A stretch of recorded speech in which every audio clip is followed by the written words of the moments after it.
Assalamualaikum warahmatullahi wabarakatuh. Saya Ayuna Margareta, NIM 2018-227 dari kelas Hukum Ekonomi Bisnis kelas I, dosen pengampu IPA. Saya di sini akan sedikit menjelaskan tentang surat berharga dan surat yang mempunyai harga. Baik, apa itu surat berharga? Surat berharga merupakan dokumen yang memiliki nilai, dilindungi oleh hukum dan diakui oleh negara. Biasanya surat berharga erat kaitannya dengan kepentingan transaksi perdagangan, penagihan, pembayaran, dan sebagainya. Dewasa ini tidak hanya uang yang memiliki nilai dalam suatu transaksi. Yang dua ciri-ciri surat berharga. Yang pertama, bentuknya adalah dokumen tertulis, harus memiliki nama jelas. Yang ketiga, ada beberapa tanda tangan pihak terkait di dalamnya. Yang keempat, berupa perintah atau janji tanpa syarat. Yang kelima, isi dokumen memuat akta perintah atau janji membayar. Yang keenam, isi dokumen memuat nama orang yang akan membayar dengan jelas. Yang keenam, tanda keterangan jangka waktu pembayaran yang harus dilaksanakan. Lalu, jenis-jenis surat berharga ada 5. Yang pertama, surat sanggup. Surat sanggup adalah surat berharga yang memuat kata accept atau promise di mana penerbit menyanggupi untuk membayar sejumlah uang kepada orang yang disebut dalam surat sanggup itu, atau penggantinya atau pembawanya pada hari pembayaran.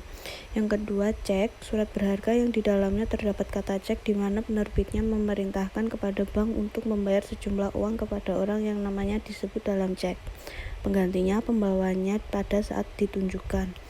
Yang ketiga, wesel. Surat berharga yang memuat kata wesel di dalamnya yang diberikan tanggal dan ditandatangani di suatu tempat. Penerbit memberikan perintah tanpa syarat kepada tersangkut untuk pada hari membayar sejumlah uang pada penerima yang ditunjuk oleh penerbit atau penggantinya di suatu tempat tertentu. Yang keempat, konosemen. Suatu surat bertanggal yang dibuat oleh pengangkut atau dalam hal ini perusahaan pelayaran yang menerangkan telah menerima barang-barang dari pengirim untuk diangkut ke suatu tempat tertentu dan selanjutnya menyerahkan kepada penerima. Surat mana di dalamnya juga menerangkan mengenai syarat-syarat penyerahan barang-barang dimaksud. Yang kelima, kwitansi pada pembawa. Dokumen yang menjadi alat bukti terjadinya pembayaran maupun penerimaan sejumlah uang dikeluarkan dan ditandatangani si penerima, kemudian diserahkan kepada si pemberi uang yang membayar.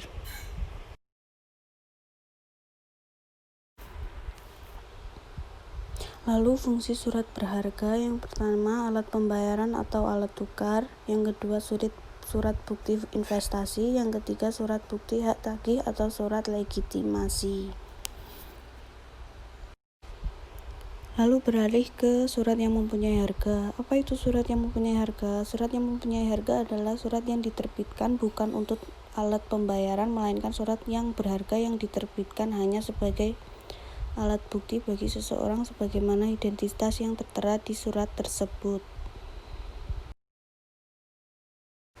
Lalu jenis-jenis surat yang mempunyai harga ada 3. Yang pertama, surat rekta. Menurut undang-undang dapat diberi bentuk sebagai surat berharga, tetapi karena pihak menghendaki agar akta itu sukar diperjualbelikan, maka akta itu diberi bentuk tertentu sehingga menjadi surat yang berharga.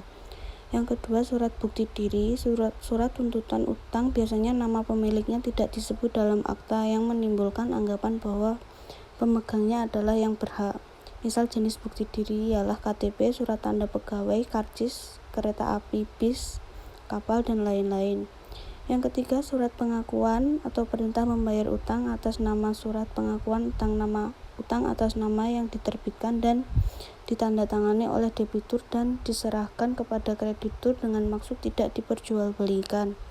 Contohnya surat deposito, berjangka, bilet giro, dan lain-lainnya. Baik, sekian penjelasan mengenai surat berharga dan surat yang mengenai harga. Bila ada salah dan kurangnya, saya mohon maaf. Terima kasih. Wassalamualaikum warahmatullahi wabarakatuh.